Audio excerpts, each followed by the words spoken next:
She is a business advisor, a leadership coach, and CEO of the J9 company of J9 Leading Solutions.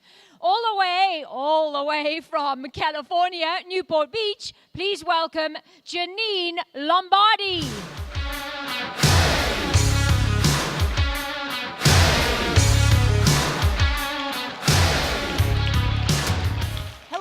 Hello, I'm so happy to be here tonight. So technically it's happy hour. It's Friday night at 5:45, right? So I'm sure there are cocktails waiting for all of you. But first I want to talk to you tonight about something that has me really curious.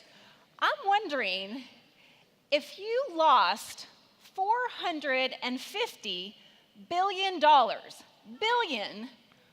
what would you do to find it? How hard would you try to find $450 billion? Well,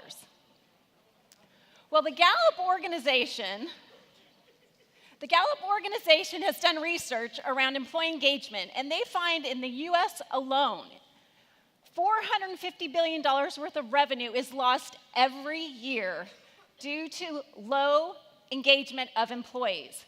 So I'm here today to talk to you about how to become an environment in your business where your employees are highly engaged and your profits go through the roof.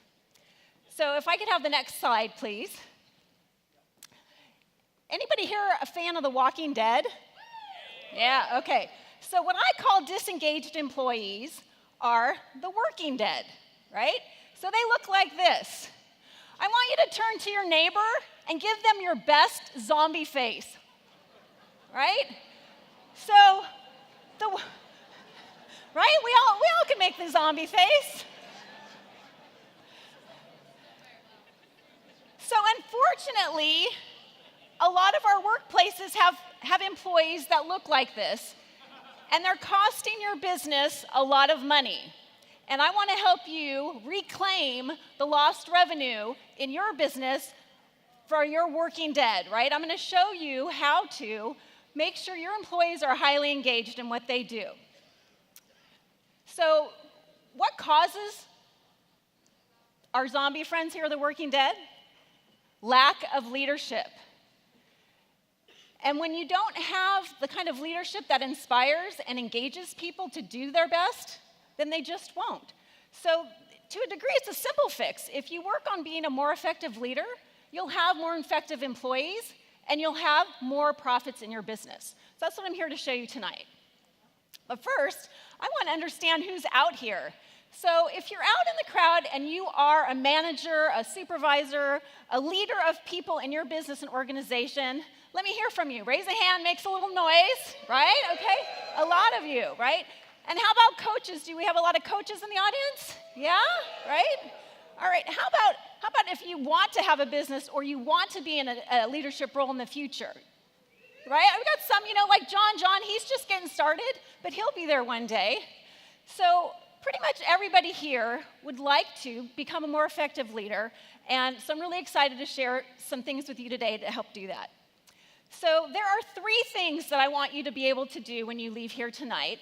I want you to be able to understand how to meet the needs of your people, how to meet the needs of your business, and how to meet your own personal needs. And when you do these 3 things, engagement goes up, and so do your profits.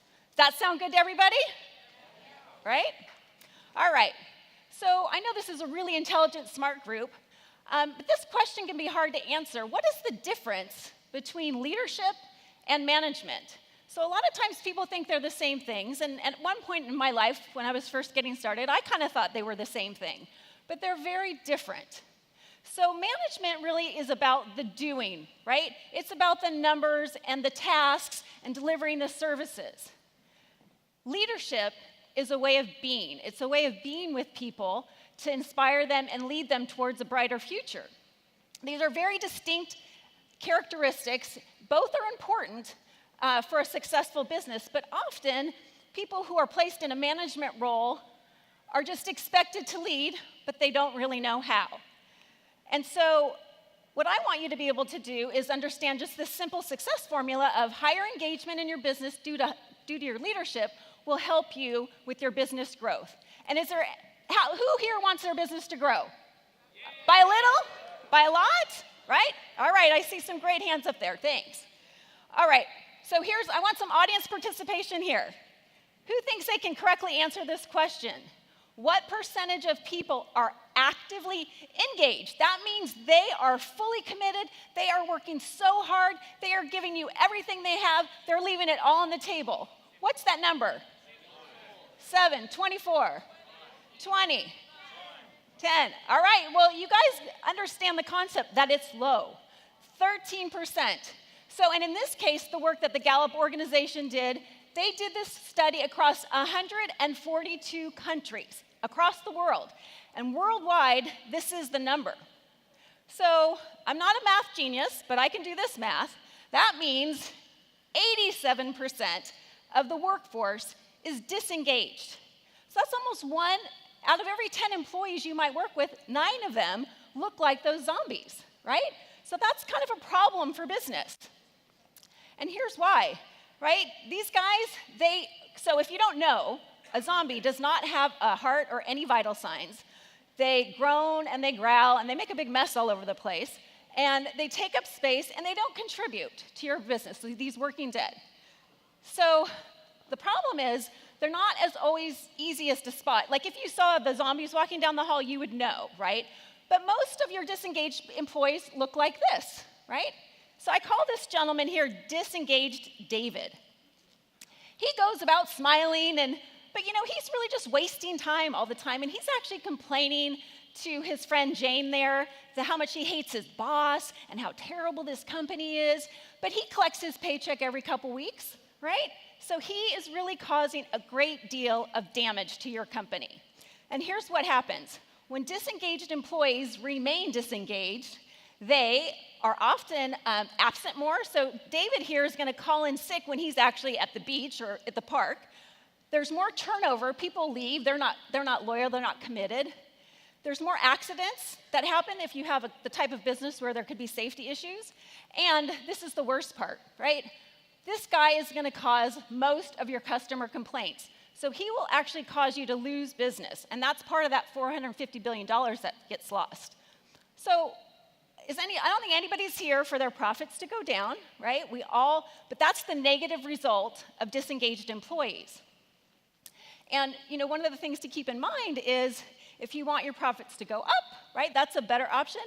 We need to pay attention to the people. And I know a lot of you out there who are entrepreneurs, business owners, you're working hard raising capital, you're working hard selling your product, you're often out externally building relationships, and sometimes it's easy to forget how much attention and time you should commit to those people back at the office delivering the work of your business.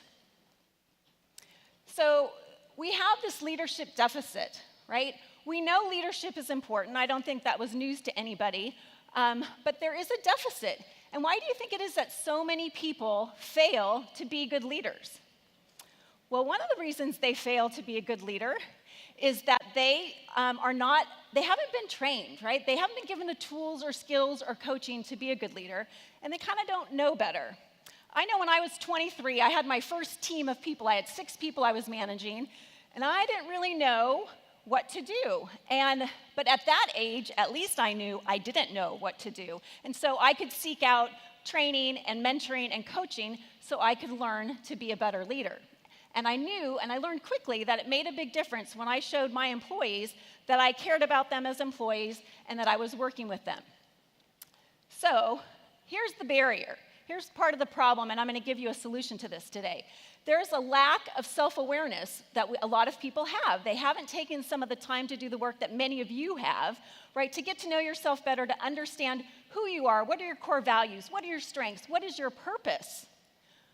And they also lack emotional intelligence, meaning, they don't know how when they yell or they slam their fist or they bully their employees, how that doesn't, inspire engagement. And unless they're shown a different way, they'll continue to behave in that way. So we want to show a different way of being with these employees and with your staff and team that you're working with.